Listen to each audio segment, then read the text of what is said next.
This is episode 12 of the FAB podcast on Wisp Sports Radio. Excuse me.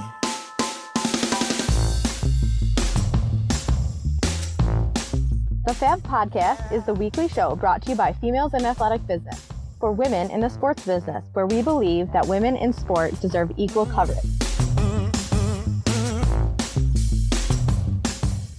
Welcome to this week's episode. My name is Kristin Ray, and I'm the founder of Females in Athletic Business.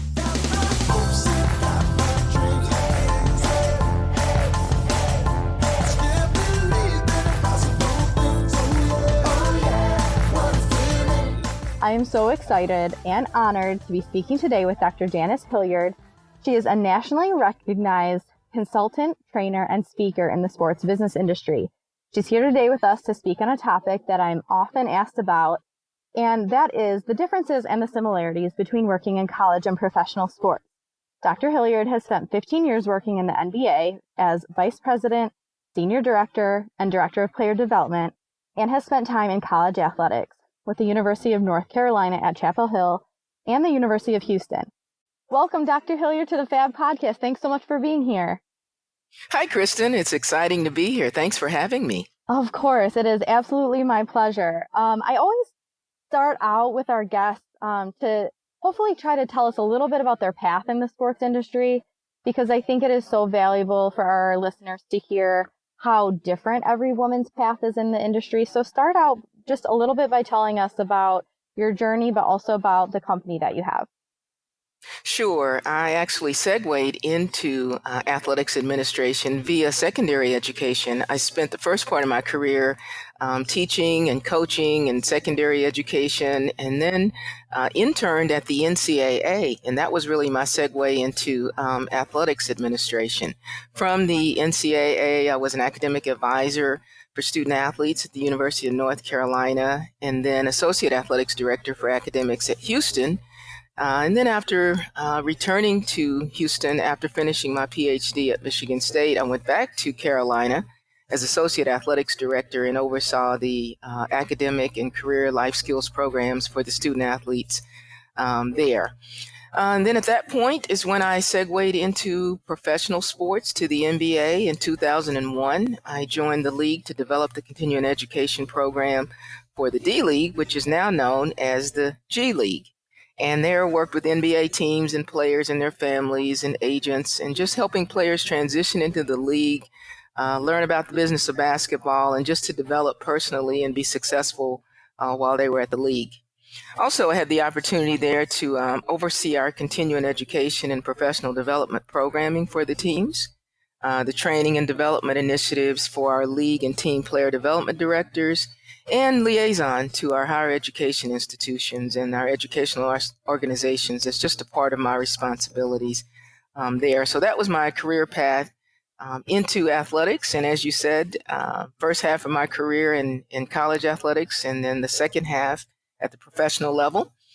At the end of 2016, I left the NBA and started my own company, Hilliard Creative Education and Development Solutions, LLC, which is an educational consultancy. And really what we focus on is four things: helping athletics officials, sports leaders, and organizations reach their mission of helping athletes to be prepared not only while they're competing, but for life after sports. We do staff professional development and training. We also do life skills curriculum and programming, and some career coaching for individuals who are looking to go into the sports industry. So listeners, as you can hear, Dr. Hilliard is uniquely qualified to talk to us about the topic that we have brought to you today. As the founder of the organization Females in Athletic Business, with members across the country ranging from even high school students, college students, and very veteran professionals, I get the question a fair amount. How do I know what my next step is? Maybe it's young women like me who are kind of in the beginning of their career, but may have a next step ahead of them. Maybe it's young women who are still in college. There are a lot of us who are wondering, is our next step in college or is our next step in pro sports? And I think there are some women who have some trepidation about taking that next step because they really don't know which industry is best for them or if leaving one industry for another, will they regret it? Will they fit into the other industry when they've maybe done really well in one industry? So, Dr. Hilliard, let's start maybe with what you feel are the parts of the collegiate side of the industry that you liked the best when you were working in college sport. Sure. I'm an educator by training and just passionate about learning. So I've been really fortunate to do what I enjoy most of my life in an athletic setting. And I always tell my clients during career coaching, to do what you're passionate about. And that's really important. I enjoyed in college athletics being around other academics, if you will, while also enjoy teaching, doing research, publishing. There's nothing like a college community. So there's a lot of shared enthusiasm around the athletic, the academic, and just the neighboring community, and everybody working together, and that energy, working with students to achieve a common goal. So that was really important to me and what I enjoyed. Also, I think the personal relationships with the students, getting to know their families, being a part of really the most important parts of their lives. If we think back about our college days, those were our most exciting days, I think, for most of us. So getting to know their families, watching them grow up and mature, and a lot of them now I follow their careers. So there's that satisfaction and that feeling that you get as being a part of student athletes' lives in that community forever. It's not a short period of time.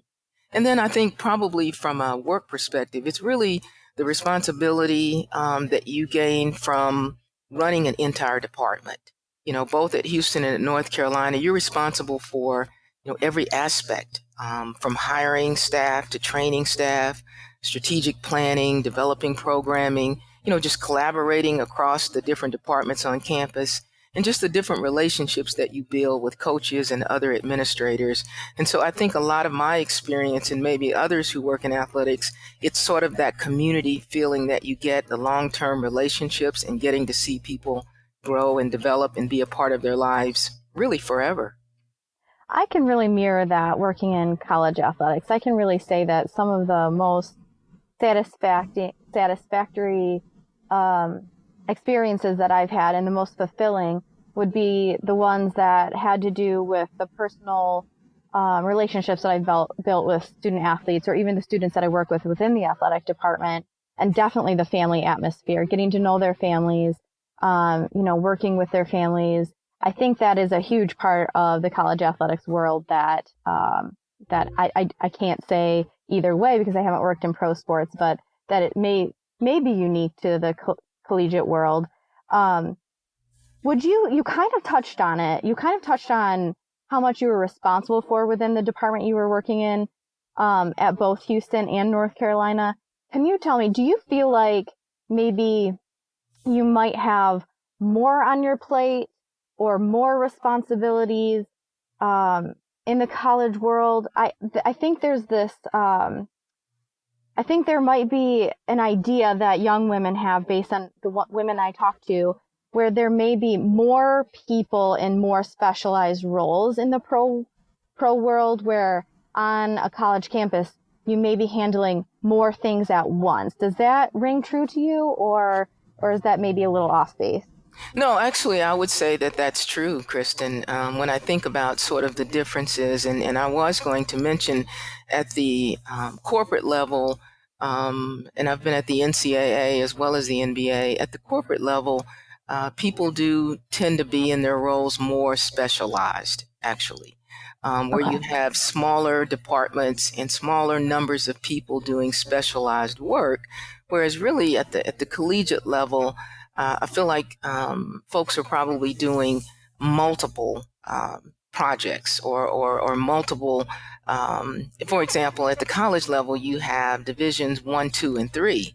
And as you know, they are completely different than each other. So at a division 3 level in an athletics department, an athletic director might be a faculty member. So he might be teaching. He might be a research person, at an Ivy League institution, for example.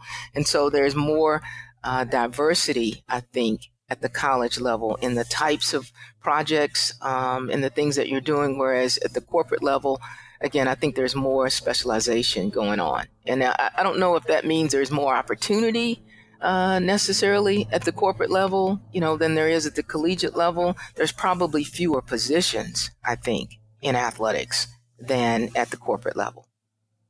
That makes sense. I mean, just like a good example, I've worked with a few different directors of operations at the collegiate level, as I'm sure you have. And depending on what school you're at, they may handle travel, player development, academics, all from someone who maybe just got their job based on their playing history, And so their qualifications are how much they know about basketball. And all of a sudden they're thrown into the world of travel, team travel, and they're thrown into the world of academics. Or there's someone who's doing academics who's also thrown into doing team travel. So there's a lot of cross-training, if you will, from what I've seen in athletics, where at a pro team, you may have someone you may have the travel office, you may have you may have the player development office. There's going to be something, like you said, someone specializing in all of these things, where in college, based on budgets, depending on what school you're at, you may be a one-trick pony. You may have to do everything. So I think that's a good point. You got to be really flexible in college athletics and be willing to do things that may not be in your job description. Would you agree? Oh, absolutely. And, but therein is the opportunity, though, for you to learn about a lot of different positions. And, and by doing things, it's like internships. You learn what you're good at. You learn at what you really enjoy. Because a lot of times, we think going into sports or athletics, we think that we want to do one particular thing. We want to be in media or academics or compliance or sponsorships or whatever. And you think about those positions from coordinator level all the way up to, let's say, assistant athletic director or associate athletic director. And what you find, though, is that the higher that you climb from an administrative perspective, not only do the responsibilities change, the folks that you interact with change. And so because of that, you become more specialized as you move up the ladder. Sure. So on that note, so we've talked about some of the things you loved about working in college sport. Talk about some of the things that maybe were the negatives or the drawbacks or maybe the most challenging about working in college sport. Wow. I loved working in college athletics, Kristin. I really, really did, as you probably can tell. Yeah. I don't know if there were a lot of drawbacks. I know there were challenges, just because, one, obviously, no matter what position you're in, as an administrator or at another level, you're having to balance academics and athletics, right? So sports is really situated in an academic environment, but it's really very much a business. And I know that sometimes we don't like to use that word when we're talking about college athletics, but it really can be. And so there are competing priorities, both for athletics, for the department itself, and for the student athletes. So, so that's always challenging. I think educating the academic community about athletes in particular, and that they are students and that the demands that they have and things that you're trying to coordinate and manage for them are really challenging. So, sometimes you may or may not have as receptive as a receptive attitude to student athletes because of the perception of who they are. So you have to deal with that. And you do that by educating faculty, by engaging them in various programs and helping them to understand and appreciate the student athlete and the challenges that the athletic department has. So I think those are two, managing the expectations of the student athletes can be challenging. Not only the student athletes, but you have coaches and, of course, alumni, that love our institutions. And there's a lot of pressure there to be successful, athletically. And any administrator deals with budgets, right, and budgeting. And so that's challenging. If you're a D1 institution or you're in the Power Five, you're not necessarily competing against people in other conferences, but everybody wants to have the best athletic program, and that requires money. So that's always a challenge. And I think, professionally, those are the kinds of things that I would think about. As someone who spent half of her career working in college athletics, to me, it's important personally, the atmosphere that you're in. And, a lot of colleges and universities are in small towns, right? So getting adjusted to the social life, having a family, or, just kind of the cultural environment and the diversity can also be a factor depending on kind of, where you prefer to live. Well, I do want to talk specifically about the differences in culture in workplaces and between college and pro. But before we leave this topic of maybe some of the challenges of college athletics, would you say that working in college athletics, and I guess this depends on your role in the athletic department, but is very rarely a 9 to 5 Monday through Friday experience? Yes, absolutely. I would say that that's a cultural, difference when you're working. Well, really in athletics in general, though, Kristin. I think that it's just not a 9 to 5 job, whether you're at the college level or even at the professional level. It's really not. It's one of those positions. I remember spending probably 60% of my time when I was at the NBA traveling. And so, and I think that's consistent, maybe less obviously at the college level, but that's just a given, because what you're dealing with, whether it's the student athletes or the administrative part of the position, it's around the clock. Things are happening like all the time. That's what I wondered, is having only had experience in college athletics and being pretty much needed to be available at any moment. To my coaches, to my student athletes. I wondered how similar that is in the pro sports world for women who are contemplating, does maybe my life not really fit in the college world because of how much and how often is asked of me? So maybe pro sports is more for me. So maybe what you're saying is that kind of always having to be on or always having to be ready may just be a constant in the world of sports in general and doesn't differ that much between college and pro? Well, I would say at the professional level, I was at a league office, which had a certain type of culture and environment, from a corporate perspective. And that was also true when I was at the NCAA. But remember, at the professional level also, you have not only leagues, but you have individual teams. Right? An individual team organization. So the culture, for example, I'll just give an example, at the San Antonio Spurs might be a different culture than it might be for the LA Lakers.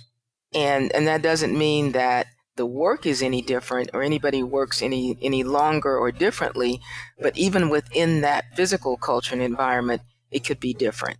So I think, from the professional level, and depending on your position, I think you indicated, what your job is in particular. I worked with teams and athletes across the country. So obviously a part of my job was traveling. But if you are in another position, media, marketing, or some other position that doesn't require you to travel, then your environment and your culture and your experience is different. So I guess I would say very much related to what your position is.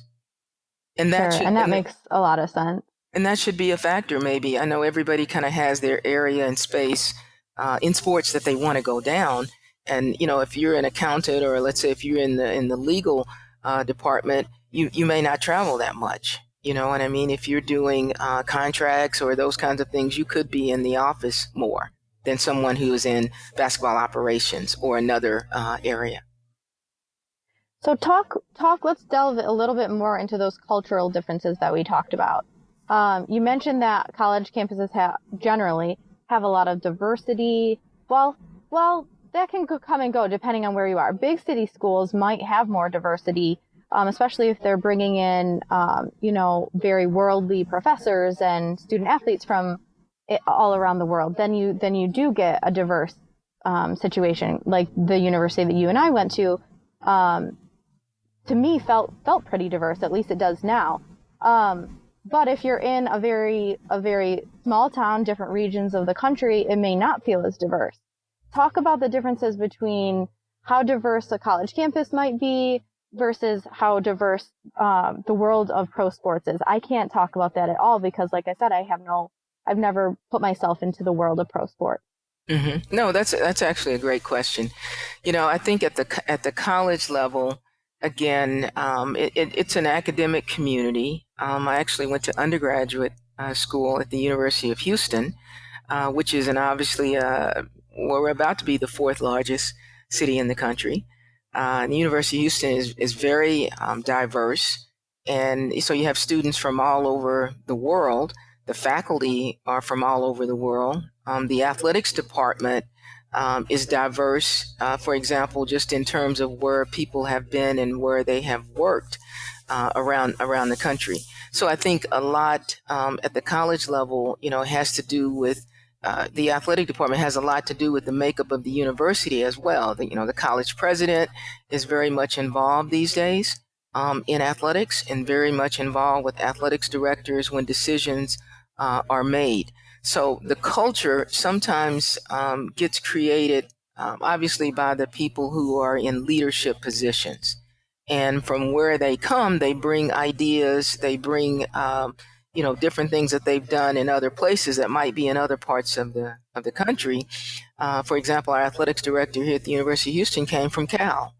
And though he's a undergrad, his experiences and the things that he was able to do in California and in that conference could very easily become a part of the culture here at the University of Houston. So I think culture is important. I think there's a way to try to find out about different cultures. If you're considering working in a certain environment, you can learn a lot by looking at the mission statement of institutions, looking at the mission statement of athletics departments, looking at who's leading those positions to see if that, kind of fits with your vision, your goals, and your values. Let me ask you a candid question. Sure. Which in your experience, and you don't have to give any specifics, but which in your experience has been more open to the growth and the addition of women in the industry, the world of college athletics or pro? That's a great question. I don't think I've been asked that before. Kristin, I see so much change and so much movement going on for women in college athletics that I'm very encouraged by that. For example, the number of female athletics directors just within the last year has just been phenomenal. I won't try to give that number. I don't know if there's 23 or how many. I'm actually doing some research for a women in sports course that I'm teaching this fall at Michigan State. And so I've done some research in that area. So I think the opportunities for women in leadership positions at the college level has really, really significantly increased. That is so encouraging. That's so nice to hear. It really has. Now, that's leadership positions. I think when I look at professional sports, there are perhaps more opportunities numerically overall. Sure. And so when I think about, for example, women in broadcasting, what I see every day are more and more women broadcasters and commentators. And so to me, that says there's more opportunities, but that's professional sports. I don't see women broadcasting as much at the high school level, right? Or at the college level. And so it's sort of apples to oranges. And so, I think that there are increasing opportunities in both arenas, but maybe more in professional because there are more opportunities, I think. Well, it's a lot to think about for anyone trying to decide. I don't think we ever really touched on your favorite parts about working in pro sport. I think we kind of spent a lot of time on college, and it is so clear your passion for collegiate athletics, and you're doing a great job of letting that out. And it is so nice to hear, because like you said, there hasn't always been a lot of really qualified women in leadership in collegiate athletics. So it's nice to hear. But talk to us a little bit more about what you enjoyed about your time in pro sport. Sure. Wow. And I did love those 15 years. I really, really did. Well, the first thing is, I worked in the education aspect and the player development piece. So the first thing I would say is that there's no NCAA rules. Freedom. So when I segued from North Carolina in the continuing education program, for example, we gave the guys laptops that were in the D League, and it's like, okay, that was easy, no problem, don't have to ask anybody.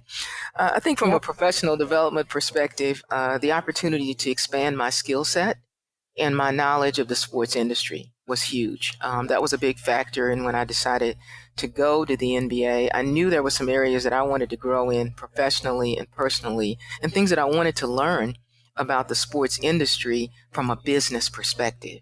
And so that was a desire. So you had a lot of career development opportunities when you hit that part of your career? Absolutely. And that is, that's a part of the decisions that I think you make when you're thinking about changing jobs, changing careers, changing professions. You have to think about your own personal and professional development. And so I've always, as an athlete, a former athlete, you always are looking for a challenge. You're always looking for how can you get better? And it may not be better in the sport, it's how you can get better as a professional. The other thing I think I really enjoyed was the opportunity to be more creative at the professional level. Yeah. There was an expectation that, doing continuing education in an athletic and a business setting is how do you do that? And that was challenging to me. And a part of how can I figure out how to operate in a corporate setting and do what I do and what I love. And so that was challenging. I think the opportunities for more leadership positions that you alluded to earlier, in terms of not only in my department or creating, you can kind of create your path. You can be more creative was what I saw. And that's what I was looking to actually do. You have the opportunity, I think, at the corporate world to really, we talked about diversity, and the NBA obviously was an international organization. Mm-hmm. So that opportunity. And they do a wonderful job of embracing diversity as far as the four major sports go. They are, in my opinion, levels above the other leagues where they are in that topic and that conversation. And so I imagine that diversity was refreshing. Oh, absolutely. And it's one of those things that you seek, and not only being in New York City, which is certainly a big help, but the international piece, as I mentioned, and the brand and the players that they represent, at the NBA and the WNBA, and they're certainly at the forefront and have certainly created that model, I think, for other sports leagues. And the whole cultural education, the social responsibility, as an organization, and just being a part of all of that, and the networking. So the scope, the exposure, and for those young ladies out there who are thinking also in other perspectives, for me, it was nice to experience a different level of compensation, right? So we'll talk about that. We don't often talk about money and that kind of thing, but you have to think about salaries. You have to think about your opportunities to advance. You want to think about where you are at different parts of your life, because your job and your career aren't everything. Even though you spend a large part of your time and energy, you have to think about your advancement.